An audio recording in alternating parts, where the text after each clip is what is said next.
ग्रामीण महाराष्ट्राच्या विकासाचा कणा असणाऱ्या आणि गाव पातळीवर अहोरात्र झटणाऱ्या पोलीस पाटील, सरपंच, ग्रामपंचायत अधिकारी व समाजसेवकांचा गौरव करणे ही काळाची गरज आहे, असं प्रतिपादन भारतीय खाद्य निगमचे संचालक प्राध्यापक सचिन रामभाऊ जायभाये यांनी केलं। नवी पीठ पुणे येथील पत्रकार भवन इथं नालंदा संस्थेच्या ग्रामसमृद्धी मंचतर्फे आयोजित राज्यस्तरीय ग्रामसमृद्धी सन्मान सोहळा 2026च्या उद्घाटन प्रसंगी ते बोलत होते।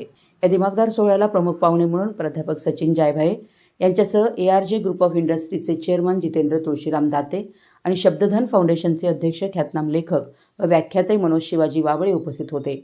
मान्यवरांच्या हस्ते दीपप्रज्वलन करून कार्यक्रमाची सुरुवात करण्यात आली। सदर कार्यक्रमात शिरोळ तालुक्यातील तेरवाड गावच्या कर्तबगार सरपंच सौ पौर्णिमा संतोष गोंधळी यांना राज्यस्तरीय ग्रामसमृद्धी सन्मान पुरस्काराने सन्मानित करण्यात आलं। या प्रसंगी जयसिंगपूर कृषी उत्पन्न बाजार समिती सभापती संजय अनुसे, राजू गोंधळी, संतोष गोंधळी, ग्रामपंचायत पदाधिकारी, ग्रामपंचायत अधिकारी, कर्मचारी, ग्रामस्थ उपस्थित होते। राज्यस्तरीय ग्रामसमृद्धी पुरस्काराने सन्मानित केल्याबद्दल सौ पौर्णिमा गोंधळी यांचं परिसरातून कौतुक होतंय। यावेळी प्राध्यापक जायभाये, जितेंद्र दाते यांनी मार्गदर्शन केलं। या सोहळ्यात संपूर्ण महाराष्ट्रातून आलेल्या निवडक मान्यवरांचा, सरपंच, पोलीस पाटील, ग्रामपंचायत अधिकारी यांचा विशेष गौरव करण्यात आला। ग्रामीण प्रशासनात दिलेल्या महत्त्वपूर्ण योगदान देणाऱ्या सर्व सत्कारमूर्तींना मान्यवरांच्या हस्ते सन्मानचिन्ह आणि प्रमाणपत्र देऊन गौरवण्यात आलं। ग्रामीण भागातील कर्तृत्ववान हातांना प्रोत्साहन देणारा हा सोहळा अत्यंत प्रेरणादायी ठरल्याची भावना सत्कारमूर्तींनी यावेळी व्यक्त केली। नालंदा संस्थेच्या ग्रामसमृद्धी मंच या कौतुकास्पद उपक्रमाचं सर्व स्तरातून कौतुक होत आहे।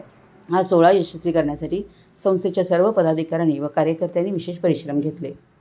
मराठी एस न्यूजसाठी तेरवाडहून संदीप पळसोड। नाव सौ पौर्णिमा संतोष गोंधळी। मला तेरवाडमधून आहे। मला आदर्श सरपंच हा पुरस्कार मिळाला आहे आणि नालंदा संस्थेची मी आभार मानते सर्वात आधी, कारण त्यांनी आमच्या कामाची दखल घेतली आणि हा मानाचा पुरस्कार आम्हाला दिला। हा पुरस्कार फक्त आमचा नाही तर पूर्ण आमच्या गावचा आहे।